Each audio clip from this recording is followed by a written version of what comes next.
नमस्कार, उज्यालो नेटवर्कमा स्वागत छ। म बुद्ध लोप्चन। उज्यालो नेटवर्कको विशेष श्रृङ्खला उज्यालो फोकसलाई तपाईँ हाम्रो वेबसाइट, युट्युब, फेसबुक लगायत अन्य विविध माध्यमबाट एकैसाथ पढ्दै, सुन्दै र हेर्दै आउनुभएको छ। दर्शकवृन्द, उज्यालो फोकसमा हामीले समसामयिक राजनीति, सामाजिक, आर्थिक लगायत अन्य विविध विषयवस्तुहरूमाथि हाम्रा अतिथिज्यूहरूको धारणा बुझ्दै आएका छौँ। यहाँहरू समक्ष उहाँहरूको धारणा पस्कदै आएका छौँ। यही क्रममा आज म बागमती प्रदेशका सामाजिक विकास मन्त्री युवराज दुलालज्यूसँग कुराकानी गर्नेछु। उहाँको बारेमा मैले धेरै भूमिका बाँध्न आवश्यक छैन, किनकि यहाँहरू सबैले उहाँको बारेमा थाहा छ। उहाँसँग आज म बागमती प्रदेशको बजेट, नीति तथा कार्यक्रमको सँगै बजेट पनि आइसकेको अवस्था छ। त्यससँगै कोरोना भाइरस कोभिड-19 को नियन्त्रणका लागि बागमती प्रदेश सरकारको क्रियाशीलता, सँगै संरचनामा प्रदेशको आवश्यकताबारे अहिले बहस उठिरहेको छ। राष्ट्रिय जनमोर्चाले संहिता खारेज गर्नुपर्छ भनेर, खास गरी प्रदेशको संरचना खारेज हुनुपर्छ भनेर पनि संसदमा संविधान संशोधन प्रस्ताव समेत दर्ता गरेको अवस्था थियो। यी लगायतका अन्य विषयमा समसामयिक केन्द्रीय राजनीतिको विषयमा पनि उहाँसँग कुराकानी गर्दैछु। उहाँ सत्तारूढ दल नेपाल कम्युनिस्ट पार्टीका केन्द्रीय सदस्य पनि हुनुहुन्छ। आउनुहोस्, धेरै ढिला नगरिकन आजका मेरा अतिथिज्यूलाई आजको कार्यक्रममा स्वागत गरौँ। स्वागत छ यहाँलाई। हजुर, धन्यवाद। कसरी बितिरहेको छ यहाँको दैनिकी? अहिले त अब विश्व नै कोरोना भाइरस कोभिड-19 को महामारीबाट ग्रसित छ र हामी एकातिर कोरोना भाइरसले सिर्जना गरेको चुनौतीलाई सामना गर्ने र अर्कोतर्फ राज्यको नियमित जीवनलाई सञ्चालन गर्ने काममा नै व्यस्त छौँ। देशको अवस्था विश्वको अवस्था जस्तै छ, त्यसै गरी नै हामी चलिरहेका छौँ। यो अहिले अवस्था के छ कोभिड-19 को यो बागमती प्रदेशमा?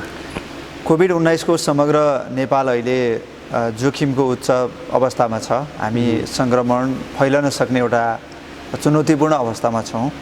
अहिलेसम्म समग्रमा देशभित्र हामीले खास गरिकन बाह्य देशहरूबाट जति नागरिकहरू प्रवेश गरायौँ, उहाँहरू अलिक ढिलो प्रवेश गर्दाखेरि उहाँहरूमा जुन देशमा हुनुहुन्थ्यो त्यहीँ नै सङ्क्रमण, भारत लगायतका देशबाट आउँदाखेरि त्यहीँ नै सङ्क्रमण भएर आएका केसहरू नै नेपालमा अहिले बढी हो। त्यसलाई हामी इम्पोर्टेड केस, बाहिरबाट आएका केसका रूपमा हेर्छौँ र नेपालमा देखिएको कोरोना भाइरसको सङ्क्रमणलाई WHO ले स्पोरेडिक केसेस भनेको छ। भनेको फाटोफुटो रूपमा झुन्ड-झुन्डमा विभिन्न ठाउँमा देखिएका केसहरू भनिएको छ र यसको अर्थ चाहिँ नेपालभित्र बाहिरबाट आएका कोरोना भाइरस सङ्क्रमितहरूबाट अरूलाई सङ्क्रमण फैलिएको छैन है भन्ने एउटा स्टाटस हो। र बागमती प्रदेशमा हिजोसम्म चाहिँ करिब 308 जनामा कोरोना भाइरस पोजिटिभ देखिएको छ र अलमोस्ट सबै केसहरू बाहिरबाट आएर क्वारेन्टाइनमा बस्नुभएका नागरिकहरूको परीक्षण गर्दाखेरि पहिचान भएका केसहरू हो र त्यसबाट अरूलाई ट्रान्समिट भएको, सङ्क्रमण फैलिएको चाहिँ अहिलेसम्म हाम्रो आइडेन्टिटी भएको छैन। त्यसकारणले मूलतः अहिले हामी अन्डर कन्ट्रोलमा, बागमती प्रदेशको अहिलेको अवस्था भनेको अन्डर कन्ट्रोल हो। तर स्थिति भनेको चाहिँ अब आउट अफ कन्ट्रोल जाला कि भन्ने एउटा चुनौती हाम्रो अगाडि छ र त्यही आउट अफ कन्ट्रोल नजाओस् भनेर हामी अहोरात्र चाहिँ कोरोना नियन्त्रणको लागि काम गरिराखेका छौँ। यो परीक्षणको दर अलि न्यून भयो भन्ने कुरा उठिरहेको छ नि, बागमती प्रदेश आफै चाहिँ के गरिरहेको छ? यो PCR परीक्षणको दर, दायरा बढाउनु पर्यो, यसको सङ्ख्या बढाउनु पर्यो भन्ने चाहिँ आवाजहरू विभिन्न तहको व्यक्तित्वहरूबाट, आम नागरिकहरूबाट, युवा अभियन्ताहरूबाट आइराखेको छ। PCR परीक्षणको मिनिङ त छ, अर्थ छ PCR परीक्षणबाट हामी सङ्क्रमित छौँ या छैनौँ भन्ने कुराको स्टाटस त्यसले एउटा पत्ता लगाउँछ सङ्ख्यात्मक हिसाबले। त्यसको दोस्रो कुरा चाहिँ हाम्रा चिकित्सकहरूलाई, स्वास्थ्यकर्मीहरूलाई, सङ्क्रमित व्यक्तिहरूलाई कुनै पनि औषधि चलाउनको लागि एउटा आधार त्यसले तयार गर्छ र अर्को कुन तरिकाले अगाडि जानुपर्छ भन्ने हिसाबले केही बेसिक कुराहरू यसको परीक्षणको दायरा बढाउँदाखेरि, व्यापकै गर्न सक्दाखेरि त्यसले दिने इन्फर्मेसनको आधारमा प्लानिङ गर्नको लागि सजिलो हुन्छ। तर अहिले PCR टेस्टलाई चाहिँ कसरी लियो भने, मानौ कि PCR टेस्ट भनेको कोरोना भाइरसको औषधि हो। यो PCR टेस्ट अहिले तपाईँलाई गरेपछि अब तपाईँलाई कोरोना भाइरस लाग्दैन, तपाईँ जसरी पनि अब स्वतन्त्र ढङ्गले हिँडडुल गर्न सक्नुहुन्छ, नियमित जीवनशैलीमा फर्कन सक्नुहुन्छ भन्ने जस्तो तरिकाले PCR लियो। त्यसकारणले त्यो तरिकाले बुझ्नु भएन। PCR टेस्ट त मात्रै कोरोना भाइरस पोजिटिभ छ, कोरोना भाइरस सङ्क्रमित छ कि छैन भनेर पत्ता लगाउने मात्रै हो। सोसल डिस्टेन्सिङ, सेनिटाइजिङ, ह्यान्ड वासिङ अथवा मास्क लगाएर हिँड्ने जति पनि सुरक्षात्मक उपायहरू छन्, यो कुरालाई हामीले कन्ट्रोल नगरिकन कोरोना भाइरस नियन्त्रण गर्न सक्दैनौँ। र परीक्षणको सवालमा अहिले पनि बागमती प्रदेशमा करिब 14,000 व्यक्तिहरूको परीक्षण भइसकेको छ। त्यसबाट 308 केस पोजिटिभ देखिएको छ। त्योभन्दा धेरै ठुलो हो, त्यो कम भयो भन्ने होइन। तपाईँ 14,300लाई 300ले भाग गर्नुहोस्, कति व्यक्तिमा चाहिँ एक व्यक्ति बराबर एउटा पोजिटिभ केस पत्ता लगाउन कति व्यक्तिलाई हामीले परीक्षण गरेका छौँ भन्ने कुरा त्यसबाट पहिचान हुन्छ। जथाभावी परीक्षण गरेर कोरोना भाइरस नियन्त्रण गर्न सकिने होइन। यसको निश्चित प्रोटोकलहरू छ, मापदण्ड छ। त्यो मापदण्डको आधारमा प्रोटोकल फलो गरेर गयौँ भने हामी सङ्क्रमितहरू पत्ता लगाउन सक्छौँ र राज्यको स्रोत र साधनको पनि सही सदुपयोग हुन्छ।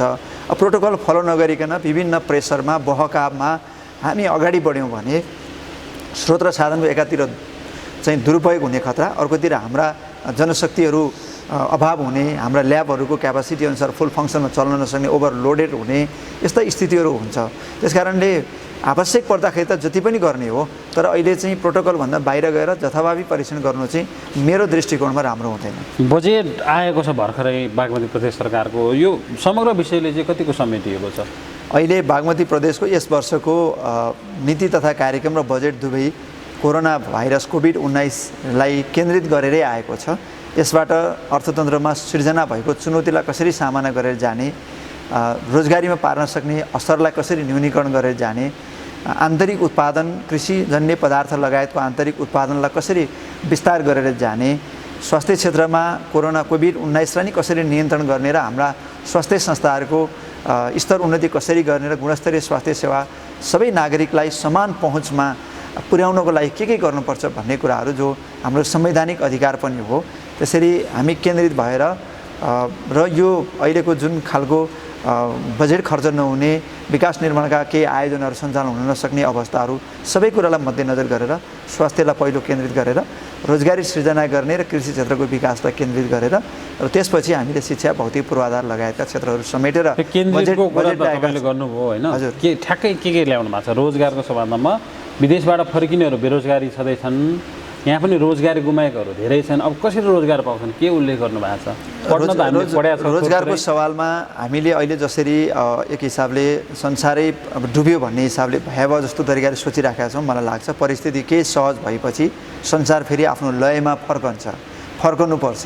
फर्किएन भने उत्पादनका क्षेत्रहरू चलेनन् भने फेरि विश्व नै ठप्प हुन्छ र त्यो उद्योग धन्दा कल कारखाना विश्व स्तरका सबै चल्नको लागि जनशक्ति चाहिन्छ। त्यसकारण अहिले हामीले जे अनुमान गरिराखेका छौँ, विदेशमा कोरोना लाग्यो, अर्थतन्त्र चाहिँ अब ह्रास आयो अर्थतन्त्रमा, त्यसकारणले अब रोजगारी कटौती हुन्छ भने जस्तो जिरो नै हुने स्थिति होइन। केही प्रतिशत 20%, 30%, 10% केही डिक्रिज होला, घट्ला, तर अरू कुराहरू एज इट इज नै हुन्छ। अहिले पनि केही तपाईँको प्लेन चार्टर गरेर खोल्ने बित्तिकै विदेश जानेको उत्तिकै चाप अहिले पनि छ। त्यसकारणले सोचेको जस्तो स्थिति आउँदैन, केही अवश्य घट्छ र त्यो केही घट्ने कुरालाई अनुमान गरेर बागमती प्रदेश सरकारले हामीले विदेशबाट आएका सिप लिएर, कला लिएर आएका युवाहरूको पहिचान गर्ने सबैको, त्यसपछि उहाँहरूको सिप क्षमतालाई दस्तावेजीकरण गर्ने कार्यक्रम राखेका छौँ र त्यसपछि विदेशबाट आएका र स्वदेशमै रहेका व्यक्तिहरूलाई उद्यमी बनाउनु पर्यो, रोजगार दिनु पर्यो, स्वरोजगार दिनु पर्यो। र हाम्रो के हो त भन्दा हाम्रो अर्थतन्त्रको मेरुदण्ड भने कृषि हो। हाम्रा ठुला उद्योगहरू छैनन्। पहिलो कृषि हो, दोस्रो चाहिँ साना र घरेलु उद्योगहरू हुन्, जहाँबाट छिटै उत्पादन पनि सुरु हुन्छ, रोजगारी पनि सृजना हुन्छ। त्यस्तो खालको कार्यक्रमहरू दिनुपर्छ र त्यसको लागि चाहिँ सरकारले के गर्ने त भन्दा एउटा सिप नभएकालाई सिप दिने, तालिमहरू दिने र पुँजी नभएकालाई पुँजी दिने र हामीले निर्व्याजी होइन सबैलाई निर्व्याजी हामीले साना खालका उद्योग सञ्चालन गर्नेको लागि 100% निर्व्याजी दिने, सरकारले नै उहाँहरूलाई ऋण कर्जा सापटीको रूपमा प्रवाह गर्ने, उहाँले ब्याज तिर्नु पर्दैन। त्यो कार्यक्रम बागमती प्रदेश सरकारले ल्याएको छ र मजौलालाई सहुलियत दरमा उहाँहरूलाई पनि सरकारले कर्जा सापटी उपलब्ध गराउने र अलिक ठुला खालकोलाई पनि सहुलियत दरमा चाहिँ कर्जा सापटी गराउने। तीनटा मोडलमा अहिले हामीले जाने गरी नीति कार्यक्रम र बजेट ल्याइसक्यौँ। अब बजेट हाम्रो पारित हुन बाँकी छ। बजेट पारित भइसँगै सँगसँगै कार्यविधि बनेर त्यो चाहिँ अनि निश्चित वित्तीय संस्थाहरूसँग, ब्याङ्कहरूसँग हामी सम्झौता गरेर अगाडि जाने तयारी हाम्रो भइसकेको छ। बजेटमाथिको छलफलका क्रममा सांसदहरूले आफ्नो कुराहरू राख्नु भएको छ आफ्नो कोणबाट। तपाईँ एउटा नेकपा कम्युनिस्ट पार्टीको कार्यकर्ता, यो कम्युनिस्ट चरित्रबाट हेर्दा यो बजेट कहीँ मेल खाँदैन भनेर टिप्पणी पनि गरियो तपाईँकै पार्टीका सांसदहरूले। यो हाम्रो एउटा नेपालमा एउटा रोग चाहिँ के छ भने के गर्नुपर्छ भन्ने कुरा चाहिँ धेरैलाई ट्याक्कै ठोसै गरेर योजना बनाउनु पर्यो भने चाहिँ आउँदैन। यो आम समस्या मैले संसदमा क्याबिनेटमा जहाँ पनि भन्ने गर्छु। हामी के भन्छौँ भने असाध्यै भावात्मक तरिकाले प्रस्तुति गर्छौँ विषयलाई। एकदमै राम्रो हुनु पर्यो, समाजवाद उन्मुख हुनु पर्यो, कम्युनिस्ट पार्टीले यस्तो खालको ल्याउनु पर्यो, कस्तो खालको ठोस तपाईँ ल्याउनुहोस् न प्रस्ताव भन्दा कसैले ल्याउँदैन।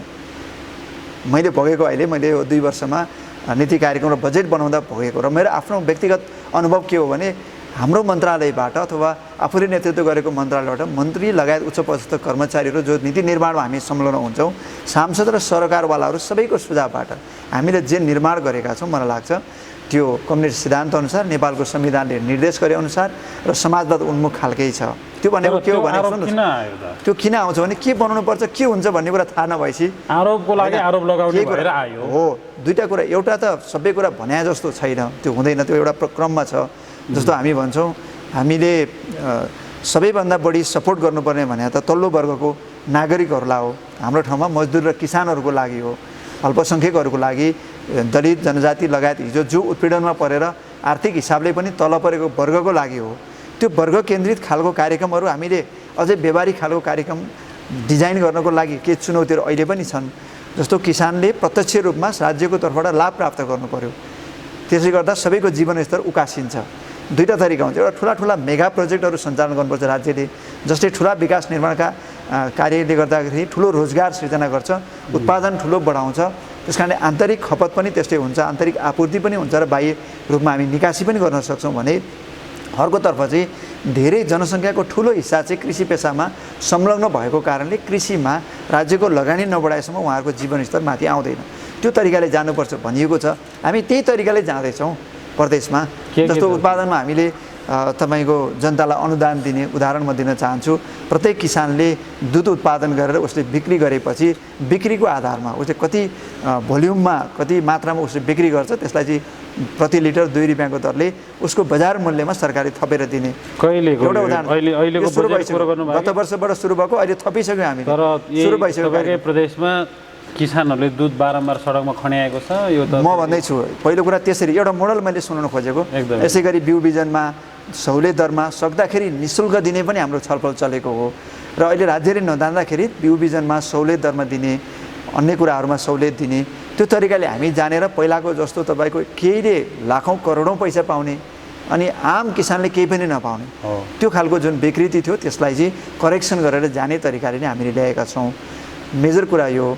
त्यस कारणले विगतमा केही कमी कमजोरीहरू पनि अहिले एकैचोटि हामीले हटाउन सकेका छैनौँ, केही राम्रा कामहरूको सुरुवात पनि हामीले गरेका छौँ।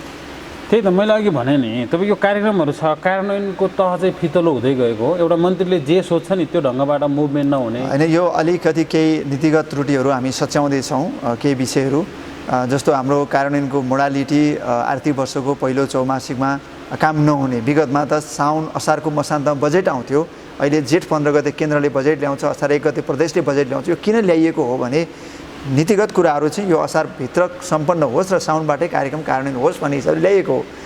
एकातिर हाम्रो हिजो चाहिँ प्लानिङ ठिक थिएन, अहिले प्लानिङलाई हामीले ठिक ट्र्याकमा ल्याइसकेका छौँ। अब दोस्रो के छ भने अहिले पनि एकातिर चालु खर्च राज्यको बढी नै छ, तर फेरि स्मार्टली काम गर्ने तपाईँको कार्य सम्पादन आजको आजै सेवाग्राहीको आकाङ्क्षा अनुसारको कार्य सम्पादन गर्न सक्ने जनशक्तिको क्षमता हामीसँग केही कम रहेछ। केही कर्मचारीहरू एउटा टिम यस्तो छ, स्मार्ट छ, उहाँहरूले चाहिँ काम के अरे नीतिगत कुराहरू पनि बुझ्ने, निर्माण गर्न पनि सक्ने र छिटै काम गर्न पनि सक्ने।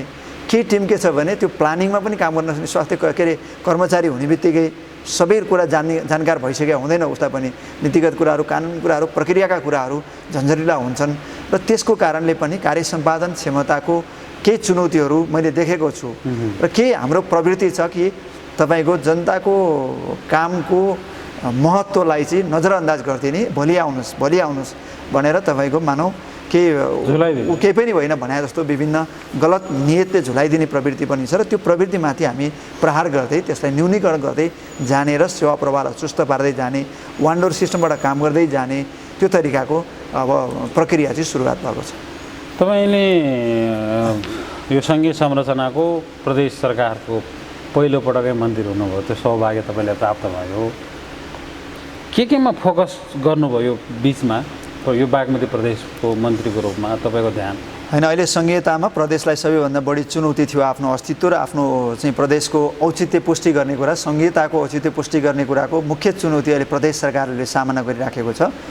त्यो रूपमा देखेको कुरा हो। तर सारमा के हो भने सङ्घीयता नेपालको लामो राजनीतिक क्रान्ति पश्चात, पटक पटकको राजनीतिक आन्दोलन पश्चात प्राप्त गरेको एउटा नयाँ राज्य व्यवस्था, त्यो नयाँ उपलब्धिलाई कसरी सफल पार्ने भन्ने कुरा चाहिँ हाम्रो राष्ट्रिय चुनौतीको विषय हो। त्यो केन्द्रीय सरकारको चुनौती पनि त्यही हो, स्थानीय तहको सरकारको चुनौती नै त्यही हो। अहिले के भनिन्छ भने प्रदेशको चाहिँ अब नभए नै हुने रहेछ त हो, प्रदेशले गर्दा खर्च बढी भयो लगायतका कुराहरू। किनभने प्रदेश त हामी सबैले ल्याएको हो नि, किन ल्याएको होइन, किन होइन भने बढी भएको कुरा पहिलो कुरा के सुन्नु पर्यो भने सङ्घीयता भनेकै प्रदेशहरूको जहाँ अस्तित्व छ त्यसपछि हामी सङ्घमा गयौँ, विभिन्न चाहिँ युनियन भएपछि युनिटहरू भएपछि न सङ्घ भयो, फेडरेसन भयो। प्रदेशहरू नभइकन त फेडरेसन त हुँदैन, सङ्घ हुँदैन। त्यस कारणले पहिलो त्यो कुरा भयो।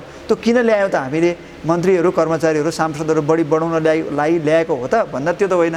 किन ल्याएको भने क्षेत्रीय हिसाबले देशको जुन खालको विकासको असन्तुलन थियो त्यसलाई न्यूनीकरणको लागि र सन्तुलित हिसाबले राष्ट्रको विकास गर्नको लागि हामी सङ्घीयतामा गएका हौँ। र आज प्रदेशको अस्तित्वले गर्दा 7वटा प्रदेशका कारणले देशका 77वटा जिल्लामा बजेटको सन्तुलित विनियोजन भएको छ, नागरिकहरूको सहज पहुँच स्थापित भएको छ, जनप्रतिनिधिहरूको सहज पहुँच स्थापित भएको छ। यसले के गर्छ भन्दा सिङ्गो देशलाई चाहिँ समानान्तर ढङ्गले विकासको गतिमा अगाडि लान्छ। सबैभन्दा महत्त्वपूर्ण प्रदेशको महत्त्व त्यहाँनिर छ। अब चालु खर्च बढेको कुरामा चाहिँ के भन्दा हामी केही कुराहरू अझै पनि सङ्घीयताको मर्मअनुसार अगाडि बढ्न हामीलाई गाह्रो भइराखेको छ। जस्तो म तपाईँलाई केही कुरा राख्न चाहन्छु। सङ्घ भन्ने बित्तिकै प्रदेशहरू चाहिँ बढी कार्यान्वयन गर्ने इकाइ हो, मझौला खालका विकास निर्माणका सबै आयोजनाहरू सञ्चालन गर्ने, राष्ट्रिय स्तरका मेगा प्रोजेक्टहरू, राष्ट्रिय गौरवका आयोजनाहरू, अन्तर्राष्ट्रिय सम्बन्ध, मुद्रा, सेना, सुरक्षा लगायतका विषय बाहेकका कार्यक्रमहरू गर्नको लागि प्रदेश चाहिएको हो। तर अहिले के भयो भन्दा केन्द्रीय सरकारले ती सबै कार्यक्रम विगतकै ढर्रामा सबै नै गर्ने इन्ट्रेस्ट राख्यो। सबै स्थानीय तहमा 2 लाख 4 लाख 5 लाखका काम पनि गर्ने, सामान्य जहाँ कर्मचारी छैन, जहाँ केन्द्रीय सरकारको संरचना छैन त्यहाँ पनि कार्यक्रम राखेर कार्यान्वयन गर्ने खोज्ने पुरानै मोडालिटीमा गयो। अर्को केन्द्रीय सरकारमा भएका कतिपय मन्त्रालयको अहिले उहाँहरूलाई त्यो वेटेजै पुगेको छैन। मन्त्रालयको तपाईँको भनौँ न जति मन्त्री कर्मचारीहरू र चालु खर्च जति हुन्छ उहाँहरूले सञ्चालन गर्ने बजेट पनि त्यति नै बराबरै। उदाहरणको लागि 50 करोड पैसा चालु खर्च हुन्छ अनि उहाँहरूले वर्षभरि कार्यान्वयन गर्ने बजेट पनि 50 करोड भन्दा 50 करोड खर्च गर्नलाई 50 करोडको चाहिँ जनशक्ति चाहियो। यस्तो खालको विकृति अहिले छ। त्यो कुरालाई न्यूनीकरण गरेर जानु पऱ्यो नि त। सङ्घमा चाहिँ 10वटा चाहिने हो कि 11वटा चाहिने हो कि मन्त्रालय घटाएर जानु पऱ्यो। प्रदेशका मन्त्रालयलाई फुल्ली कार्यान्वयन गर्न सक्ने अवस्था बनाउनु पऱ्यो र स्थानीय तह त सेवा प्रवाह गर्ने साना विकास आयोजनाहरू, स्थानीय स्तरका विकास आयोजनाहरू सञ्चालन गर्ने हिसाबमा 753वटा स्थानीय तहको सरकार छ, ऊ पर्याप्त नै छ।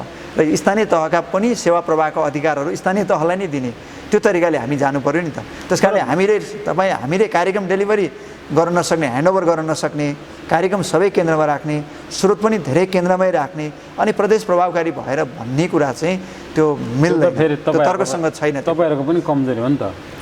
केन्द्र सरकारसँग चाहिँ जे गरे नि चुप लागेर बस्ने प्रदेशहरू चुप लागेर बसेका छैन। अब जुलुस गरेर हिँड्न मिल्दैन। सरकार आफै जुलुस गर्दै सडकमा आउने चिज होइन। सरकारले संवैधानिक अधिकारहरूको लागि तपाईँको चाहिँ सङ्घर्ष गर्ने हो, बहस गर्ने हो, तर्क गर्ने हो। संविधानमा के लेखिएको छ, कसरी बनेको छ, कार्यविस्तृतीकरणले के लेखेको छ, त्यसमा कसरी व्याख्या गरिएको छ, त्यसको आधारमा यो कुरा हुनु पर्यो भन्ने हो। त्यो चाहिँ हामीले अन्तर्प्रदेश समन्वय परिषदको बैठकमा पनि विभिन्न मन्त्रालयका लाइन एजेन्सी अनुसार हामीले माथिका मन्त्रालयहरूसँग गर्ने मिटिङहरूमा पनि अन्य विभिन्न माध्यमहरूबाट पनि राजनीतिक हिसाबले पनि हामीले प्रदेशहरूलाई प्रभावकारी नबनाएसम्म नेपालको जुन खालको तीव्र विकासको हाम्रो आकाङ्क्षा हो त्यो पुरा हुन सक्दैन। त्यस कारणले प्रदेशलाई सशक्त बनाएर जाउँ भनेर हामी लागिरहेका छौँ। अब अलिकति त्यो खर्च कुरा अघि उठाउनु भयो नि, खर्च चाहिँ बढेको त हो नि त फेरि प्रदेशबाट, त्यो कुरो त तपाईँले स्वीकार्नु पऱ्यो नि। प्रदेशको कारणले मात्रै बढेको छैन। खर्च त हामीले 753वटा स्थानीय तह बनायौँ, 761वटा सरकार छ अहिले। 761वटा सरकार बन्दाखेरि त खर्च त अवश्य बढी नै हाल्छ। त्यसो घटाउने उपाय त मैले भनिहालेँ। सङ्घ भनेको सानो हुनु पऱ्यो र त्यो धेरै वेटेज बोकेको, धेरै भ्यालु बोकेको हुनु पऱ्यो। त्यो हुनु पर्यो। अनि सङ्घबाट सुरुवात हुनु पर्यो। हुनु पर्यो। माथिबाट खर्च कटौती गर्ने, संरचनाहरू चुस्त बनाउने, पावरफुल बनाउने, अधिकार सम्पन्न बनाउने, त्यस्तो हुँदै वान डोर सिस्टमबाट काम हुने, एउटै ढोकाबाट काम हुनु पर्यो। यो हल एउटा हो भने यो मन्त्रालय हुनु पर्यो। मन्त्रीदेखि सचिव हुँदै सबै कर्मचारीहरू यहाँ पारदर्शी ढङ्गले बस्नु पर्यो। त्यसपछि जनताको काम आजै सकिन्छ। थोरै मान्छेले काम गर्न सकिन्छ। यहाँ त सबैका छुट्टा छुट्टै कोठा बनाएको छ। तपाईँको काम चाहिँ 3 तह 4 तह भनेर पुरै बाँडफाँड गरेको छ। अनि एउटा व्यक्ति नहुँदाखेरि महिनौसम्म तपाईँको सेवा प्रवाह हुँदैन। यो हाम्रो सिस्टममा केही त्रुटिहरू छ। हामी त्यसलाई करेक्सन गर्ने वेमा अहिले प्रदेश सरकारले सङ्गठन सर्वेक्षण गर्दाखेरि, संरचनाको सर्वेक्षण गर्दाखेरि हामीले एउटै छाना मुनिबाट एकीकृत सेवा कसरी दिन सकिन्छ, एउटै हाकिम भएर धेरै तपाईँको मल्टिपल ब्रान्चहरूबाट विभिन्न विधाका सेवाहरू कसरी दिन सकिन्छ भन्ने तरिकाले हामी जाँदैछौँ। अहिले प्रदेशको आवश्यकता र औचित्यको बारेमा प्रश्न अलिक बढी उठ्न थालेको छ। त्यही त मैले भने, त्यो चाहिँ प्रदेशको आवश्यकता त नेपालको सबैभन्दा मुख्य आवश्यकता नै प्रदेशको हो। दर्तै भयो नि, सङ्घीयता त खारेज हुनुपर्छ भनेर प्रस्तावै दर्ता भयो। हिजो पनि ती पार्टीहरू, ती राजनीतिक दलहरू, ती विचारधाराहरू यो सङ्घीयता आउनुभन्दा अगाडि पनि थिए। तिनीहरू हुँदाहुँदै ल्याएको सङ्घीयता हो। यो सङ्घीयता सबै मान्छेले 100% नागरिकले 100% पार्टीहरूले सहमति गरेर आएको होइन। यो देशको बहुसङ्ख्यकले धेरैले चाहिँ यी सबै व्यवस्थाहरू, हाम्रा केन्द्रीकृत व्यवस्थाहरूले अन्याय भयो, उत्पीडन भयो, क्षेत्रगत हिसाबले, जातिगत हिसाबले, लैङ्गिक हिसाबले, भाषिक हिसाबले उत्पीडन भयो। त्यस कारणले त्यो कुराहरू चाहिँ उन्मुक्त हुनको लागि, विकास हुनको लागि चाहिँ यसलाई अधिकारलाई विकेन्द्रीकरण गर्नु पर्यो भनेर ल्याएको व्यवस्था हो नि। अनि के हामी नेपाललाई राजनीतिक व्यवस्थाको परीक्षण केन्द्र मात्रै बनाइराख्ने? एउटा व्यवस्था आयो, त्यो 2-4 वर्ष चल्यो, फेरि अर्को व्यवस्था आयो, 2-4 वर्ष चल्यो। एउटा व्यवस्था ल्याइसकेपछि पछिल्लोचोटि ल्याएको नेपालको 7 सालदेखिको जनक्रान्ति 62-63सम्म आउँदाखेरि आएको व्यवस्था हो सङ्घीयता। त्यस कारण यसलाई त हामीले राम्रोसँग चलाउन जान्नुपर्छ, अरू केही विकल्प छैन। त्यो ठाउँमा तपाईँहरू हुनुहुन्छ? हामी गरिराखेका छौँ। हो, हामी ठाउँमा छौँ, हामी गरिराखेका छौँ। केही प्रवृत्तिहरू जहिले पनि विपक्षमा हुन्छन् नि, त्यो प्रवृत्तिले अगाडि जाने खोज्ने प्रवृत्तिलाई रोक्न कोसिस गर्छ।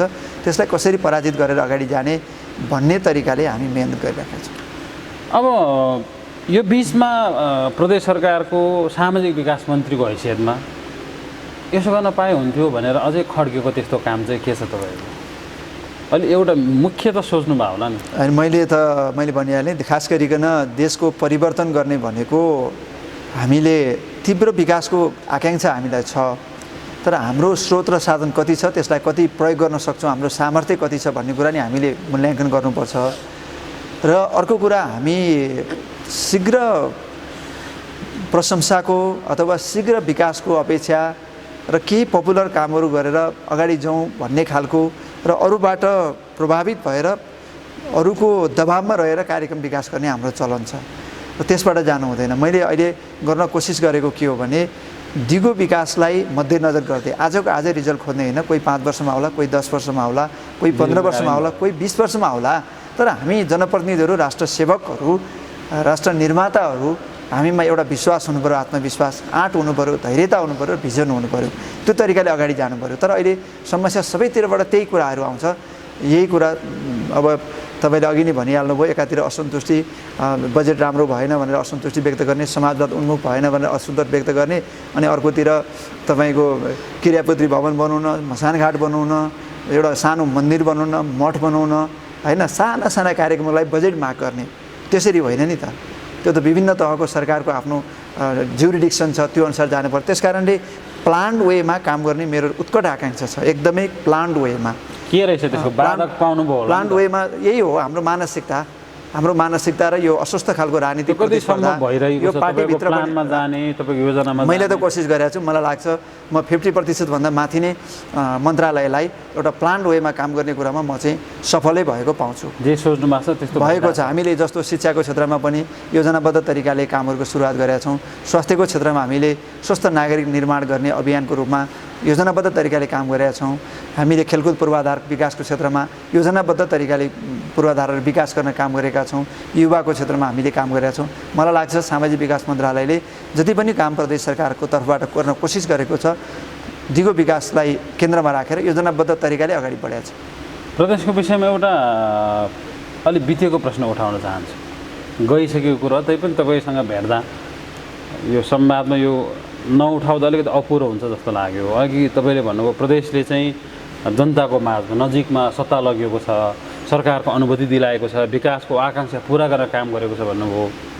3 नम्बर प्रदेशकै राजधानी तपाईँले हेटाउन राखिदिनु भयो कि कस्तो अव्यवहारिक है। तपाईँहरू हेर्नु न, एकातिर अर्कोतिर कस्तो मिठो आदर्श कुरो गर्नुहुन्छ, राजधानी उता राखिदिनु भयो।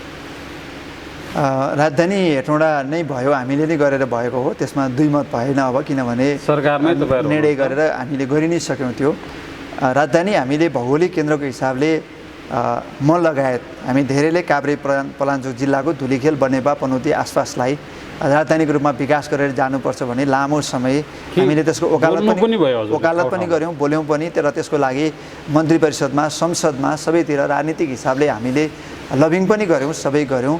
तर विभिन्न कारणले गर्दा प्रदेशको राजधानी हेटौँडा पहिले नै गइसकेको थियो, जति बेला हामी अस्थायी रूपमा गइसकेको थियो र त्यो एउटा कारण बन्यो। र त्यससँगै अरू विभिन्न कारणहरू, राष्ट्रिय सुरक्षाको सवाल लगायतका विषयहरू पनि अलिक गम्भीरतापूर्वक उठे। राजधानी चाहिँ केन्द्रीय राजधानीभन्दा साइडमा हुनुपर्छ भन्ने हिसाबले पनि विषयहरू उठे र सँगै संघीयतालाई जोडेर राजनीतिक अस्थिरतालाई यसले कतै मलजल गर्छ कि, त्यसकारण एकपटक राजधानी तोक्ने बित्तिकै सधैँभरि त्यहीँ भइहाल्छ भन्ने पनि छैन। राजधानी चाहिँ प्रदेश सभाको 2/3 बहुमतले अव्यवहारिकै भएछ र भोलि यसको आवश्यक त्यही ठाउँमा छैन भन्ने भयो भने फेरि सार्न नै सकिन्छ भन्ने सवालहरू पनि हाम्रो छलफलमा उठे।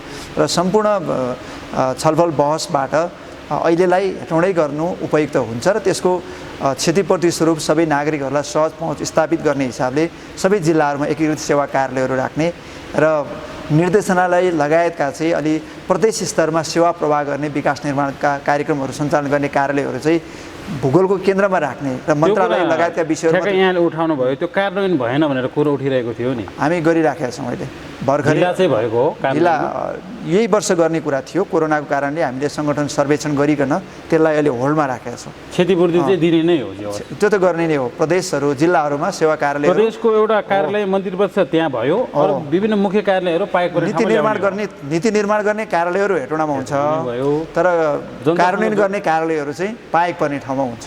त्यो हुन्छ नि। त्यही नामको विषयमा चर्चा गर्दा कति उपयुक्त हो? तपाईँहरूले धेरै लामो समय यो मुद्दा उठाउनु भयो।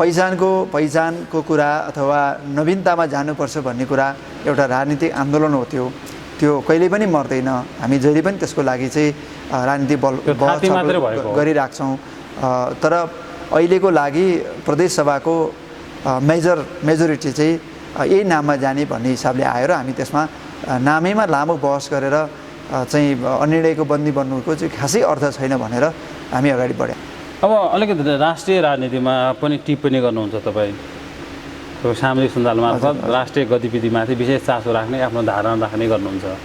एमसिसी मिलेनियम च्यालेन्ज कर्पोरेसन एकदम धेरै विवादको विषय, नेकपाभित्र यो संसदमा गएर बहस हुनुपर्ने विषय, नेकपामा यति धेरै बहस भइरहेको छ कि पक्ष विपक्षमा, जो तपाईँलाई थाहै छ। यो के हो, के हुन्छ, यसले अलिक के बुझ्नु भएको छ, अलिकति बताइदिनु पऱ्यो हजुरले। अब नेपाल चाहिँ वैदेशिक सहायता लिने राष्ट्र हाम्रो हो। हाम्रो धेरै बजेटहरू वैदेशिक सहायतामा पनि निर्भर हुन्छ। अहिले पनि करिब 3 खरब 279 अरब पैसा चाहिँ हामीले ऋण लिने, वैदेशिक ऋण पनि लिने, अनुदान पनि लिने गरी हाम्रो बजेट चाहिँ बनेको छ। 14 खर्बको बजेटमा हाम्रो करिब 9 खर्ब 8 खर्ब समथिङ चाहिँ राष्ट्रिय उत्पादन हो, हाम्रो भित्रैबाट सिर्जना हुने हो हाम्रो कोषमा। बाँकी पैसा चाहिँ हामीले आन्तरिक ऋण र बाहिर ऋण, बाह्य अनुदानबाट निर्माण हुन्छ। यो नेपालको अहिलेसम्मको अवस्था हो। तर ऋण लिने नाममा चाहिँ हाम्रो स्वाधीनता र सार्वभौमिकतामाथि प्रश्न खडा हुने कुरामा चाहिँ हामी नजाउँ भन्ने अर्को हाम्रो राष्ट्रिय भावना हो। एमसिसीको विषय हाम्रो राष्ट्रिय यो एमसिसी लगायत सबै कुराहरूमा हाम्रो राष्ट्रिय भावना हो। किनभने हामी असंलग्न राष्ट्र हो।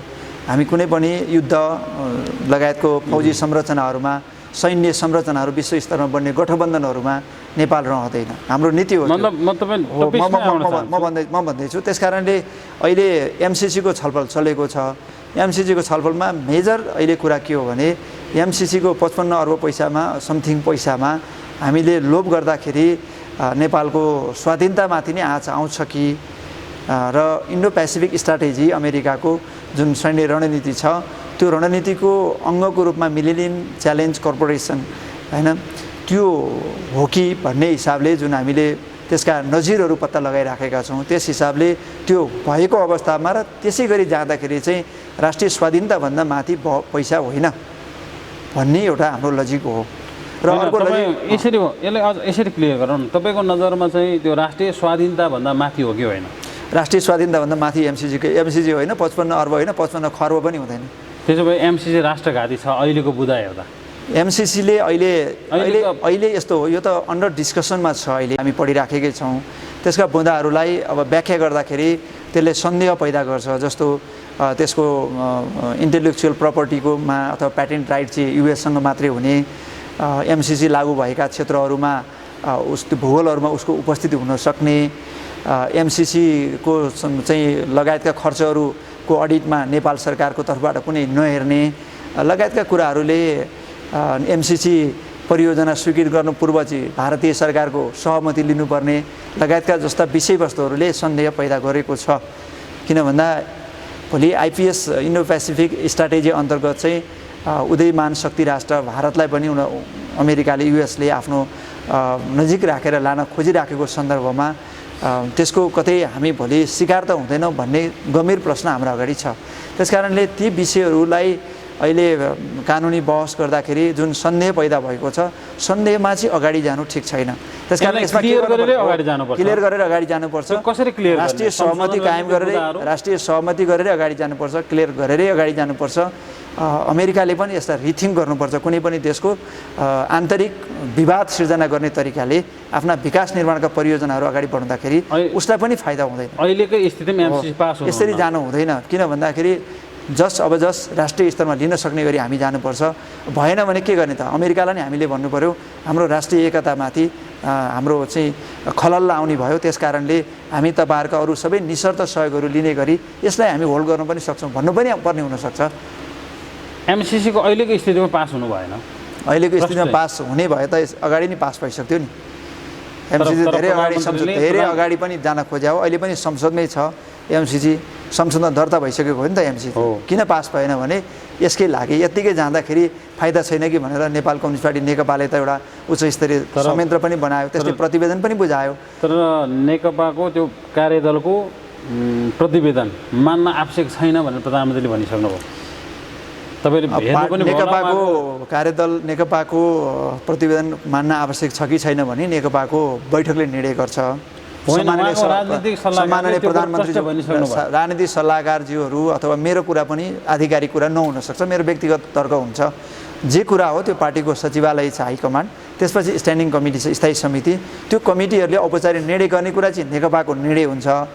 प्रधानमन्त्रीज्यूले, पार्टी अध्यक्ष द्वयले, अरू नेताहरूले बोल्ने कुराहरू चाहिँ उहाँहरूले पार्टीबाट निर्णय नगरेसम्म उहाँहरूको धारणा हुन्छ। अब यसमा एमसिसीको विषयमा अझै क्लियर हुन चाहन्छु कि म एमसिसीलाई प्रधानमन्त्रीले संसदमा 2 पटक सम्बोधन गर्नुभयो पछिल्लो बजेटकै सन्दर्भमा। त्यसमा प्रश्न छ, अस्तिको पछिल्लो राष्ट्रिय सभाको बैठकमा एमसिसीबारे बुझ्दै नबुझिकन आन्दोलनमा हिँडेका छन्, टाउको टेकेर हिँडेका छन् भनेर प्रतिज्ञा दिनुभयो। यो पास गर्नुपर्ने विषय हो, संसदमा ल्याइहाल्छु भन्नुभयो, जबकि पार्टीमा छलफल गर्छ। उहाँको सुर कस्तो देखिन्छ भन्दा संसदमा लैजाने, जे हुन्छ संसदमा हुन्छ। फेरि अर्को चाहिँ कार्यकारी अध्यक्षको चाहिँ सुर कस्तो देखिन्छ भने प्रचण्ड हुनुहुन्छ, उहाँको चाहिँ पार्टीमै छलफल गर्ने, सहमति गरेर अगाडि बढ्ने जस्तो देखिन्छ। यसरी प्रधानमन्त्रीले फुत्त संसदमा त यो विषय छ, कार्यसूचीमा राखेर अगाडि बढ्यो भने तपाईँको नेकपामा त खैला बैला हुने देखिन्छ नि त यो स्थितिले त। उहाँले बोल्नुभयो, एउटा आफ्नो धारणा अगाडि राख्नुभयो। सम्माननीय प्रधानमन्त्रीज्यू, पार्टी अध्यक्षले बोल्नुभएको कुरा मैले त्यसको अहिले के भावमा बोल्नुभयो, किन बोल्नुभयो भन्नेको व्याख्या गर्न सक्ने त मैले गर्दिनँ। त्यो गर्ने पनि मैले गरेर आधिकारिक पनि त्यो हुँदैन। मैले मात्रै के बोल्न सक्छु भने विधि र पद्धतिका कुरा बोल्न सक्छु। नेकपामा एक व्यक्ति इजिकल टु पार्टी भन्ने छैन। पहिलो कुरा यो कुरा क्लियर हो। सम्माननीय प्रधानमन्त्रीज्यू पार्टी अध्यक्ष, अर्का पार्टी अध्यक्ष, कार्यकारी अध्यक्ष, दुवैजना व्यक्ति चाहिँ पार्टीको मातहत हुन्छ। यो कम्युनिस्ट पार्टीको सिद्धान्त हो, व्यक्ति मुनि हो भन्ने, व्यक्ति मुनि हुन्छ। पार्टी भनेको संस्थागत निर्णय हो, त्यो माथि। त्यसकारणले व्यक्तिले के गर्न सक्छ भने आफ्नो दृष्टिकोण, आफूलाई लागेको सही कुरा हो भने उसले तर्क बहस गरेर पार्टीबाट निर्णय गराउन सक्छ। प्रधानमन्त्रीज्यू पार्टी अध्यक्ष हो, प्रधानमन्त्री पनि हो, देशको सरकारको प्रमुख पनि हो। उहाँलाई लागेका सही कुराहरू उहाँले बहसमा ल्याएर उहाँले चाहिँ त्यसलाई पारित गराउन सक्नुहुन्छ नि। त्यो उहाँले आफ्ना कुराहरू, आफूलाई सही लागेको कुराहरू वकालत गर्नु त कुनै नाजायज कुरा भएन नि। त्यसो भए त्यो कुरा संसदमै लगेर छलफल गर्दैन नि, पार्टीभित्र चाहिँ गिजोल्न आवश्यकता थिएन नि त। गिजोलेको होइन, बहस हो नि त। यो त बहसलाई गिजोलेको भन्नु, दुईजनाको बिचमा बहस हुन्छ त त्यसलाई गिजोले भन्यो त त्यो त कि त एउटाले केही प्रस्ताव ल्याएपछि सो त मानिदिनु पऱ्यो नि त। अब त्यो त कुनै राम्रो कुरा यो विषयले नेकपाको आन्तरिक जीवनमा कति असर गर्छ? होइन, राष्ट्रिय महत्त्वका चिजहरूले पार्टीको जीवनमा केही असर प्रभाव त गरिहाल्छ। किन भन्दा पार्टी बनेकै राष्ट्रको लागि हो, राष्ट्र निर्माणको लागि, राष्ट्रको विकासको लागि, राष्ट्रको अस्तित्वको लागि राजनीतिक दलहरूको अस्तित्व हुन्छ। पार्टी राष्ट्रभन्दा बाहिर पार्टीहरूको अस्तित्व हुँदैन। त्यसकारणले कुनै पनि राष्ट्रियको महत्त्वको विषयमा पार्टीभित्र छलफल, बहस, प्रभाव, असर पर्दैन भन्ने कुरा चाहिँ हामीले सोच्नु पर्दैन। तर जसरी सोचिन्छ पार्टी नै फरक हुने हो अथवा अरू ठुला चुनौतीहरू आउने हो कि भन्नेसम्म मलाई त्यस्तो लाग्दैन। त्यस्तो पनि छन् कि अब आकलन के छ भने एमसिसी एकातिर पास भयो भने पार्टी फुट्ने सम्भावना छ नेकपा। होइन, यो तपाईँको पार्टीभित्र विभाजन ल्याउने, बहस विवाद सिर्जना गर्ने, मतलब नकारात्मक खालको टीका टिप्पणी गरेर आफ्ना केही स्वार्थहरू पुरा गर्ने समूहहरू पनि हुन्छ। त्यो पार्टीभित्रै पनि हुन्छ, बाहिर पनि हुन्छ। अब यो सरकारको समीक्षा गरौँ न, केन्द्र सरकारको भन्दा पनि तपाईँकै सरकारको समीक्षा गरौँ न। असफल भएको हो प्रदेश सरकार किन असफल? प्रदेश सरकार किन असफल भने प्रदेश सरकारले आफूले बनाएको बजेट कार्यान्वयन गरेको छ। गत वर्ष पनि पहिलो पटक प्रदेश सरकारको कर्मचारी र संयन्त्र नहुँदा हामीले 62% माथि खर्च हामीले गरेका छौँ। यो वर्ष नाकाबन्दी यो कोरोना भाइरसको महामारीका बिचबाट पनि प्रदेश सरकारले अरू सरकारले गर्ने बराबरको खर्च गर्छ। मेरो विचारमा अहिलेको हाम्रो अनुमान 60% बढी अहिले पनि कार्यक्रम कार्यान्वयन हुने। तर जनताको आकांक्षा चाहिँ पुरा गर्न नसक्नु भयो होइन। जनताको यस्तो आकांक्षा त यस्तो हो नि त, छायामा किन परेको छ अहिले तपाईँ? प्रदेशको काम छायामा परेको अनुभूति भइरहेछ। त्यस्तो हुँदै होइन। प्रदेश सरकारको काम हिसाब गर्ने हो भने थुप्रै कामहरू भएका छन् प्रदेश सरकारको। तर केन्द्र सरकारको मात्र प्रश्न उठाउँदाखेरि के प्रदेशको छायामा त यो केही होइन। यो कामको हिसाब गर्ने हो भने प्रदेशको बढी भएको छ, कुरा गर्ने हिसाब टेलिभिजन मिडियाले कभर गर्ने हिसाब गर्ने हो भने केन्द्रको बढी हो। किन केन्द्रीय नेताकै तपाईँ सबै त्यो पछि फलो गर्छौँ नि त, होइन? समाचार केन्द्रकै बिक्ने, नेता केन्द्रकै चाहिने, होइन? यो प्रवृत्ति हो, यो छ नि त हाम्रो। त्यस कारणले गर्दा त्यो मात्रै भएको ल काउन्टै गरेर जाने अहिले हो भने मैले अहिले तथ्याङ्क त म टाइम पनि छैन, प्रस्तुत नै गर्दिनँ। तर म च्यालेन्ज दिन चाहन्छु, बागमती प्रदेश सरकारले गरेका सयौँ योजनाहरू, मेगा प्रोजेक्टहरू, जनसेवाका कामहरू, होइन? त्यो कुराहरू त म भन्न सक्छु नि त। म त्यही विषयमा बोल्ने हो भने म त्यसको तयारी गरेर आएर भन्न सक्छु, जनतालाई विथ इभिडेन्स म भन्न सक्छु। त्यस कारणले प्रदेश सरकार त्यस्तो होइन। एउटा कुरा के हो भने एकैचोटि सबैलाई विकास त कहाँ सकिन्छ? अब छोटो गरौँ, हामी अन्तिममा छौँ। केन्द्र सरकारको ठुल्ठुलो भ्रष्टाचारको कुराहरूमा प्रदेश सरकार एकजना मन्त्रीको हैसियतले हेर्दा कस्तो लाग्ने त प्रश्न उठिरहेको छ? म केन्द्र सरकारको भ्रष्टाचारको कुरामा म प्रवेशै गर्न चाहन्न। म के कुरामा चाहन्छु भने भ्रष्टाचार गर्नु हुँदैन। भ्रष्टाचार न्यूनीकरण गर्ने पहिलो दायित्व मन्त्रीको हो, पहिलो दायित्व प्रधानमन्त्रीको, राष्ट्र प्रमुखको पहिलो हुन्छ, सँगै उहाँहरूका मन्त्रीहरूको हुन्छ अनि कर्मचारीहरूको हुन्छ। यो चाहिँ अरूलाई दोष दिने कुरा होइन। म यति भन्न चाहन्छु भने मेरो मन्त्रालय मैले नेतृत्व गरेको ठाउँमा चाहिँ भ्रष्टाचारमा मैले कम्प्रोमाइज गरेको छैन। विथ इभिडेन्स मैले खोजिराखेको छु, जहाँ पत्ता लागेको छ एक्सन गरेको। भ्रष्टाचार कारबाही गरे मान्छे हो म। त्यसो भए तपाईँसँग बार्गेनिङ चल्दैन? मसँग बार्गेनिङ चल्दैन। लिएर आउने थिए होला नि जमानामा? मसँग बार्गेनिङ चल्दैन। त्यस्तो सङ्केत गर्ने मान्छेहरूलाई मैले मेरो सङ्केत नै उसको लागि काफी हुने गरी फर्काइदिन्छु मैले। किनभने मैले राष्ट्र निर्माणमा युवाहरूले काम गरेर, कुरा गरेर त हामी धेरै भन्छौँ होइन, काम गरेर एउटा मेसेज दिनुपर्छ भन्ने मान्यता म राख्छु र म त्यसमा प्रतिबद्ध भएर म काम गर्छु। मलाई उचाल्ने, त्यस्ता खालका सङ्केत गर्ने त मन्त्री नहुँदै पनि त्यस्ता प्रस्तावहरू आउँछन्, मन्त्री हुँदा पनि आउन खोज्छन्, तर अहिले त्यस्तो छैन, केही आएको छैन। नेकपाको राजनीतिमा जाउँ न, युवाहरू बिचको तपाईँ युवा वर्गमा लोकप्रिय पनि हुनुहुन्छ, मन्त्रीको रूपमा, एउटा पार्टीको नेताको रूपमा।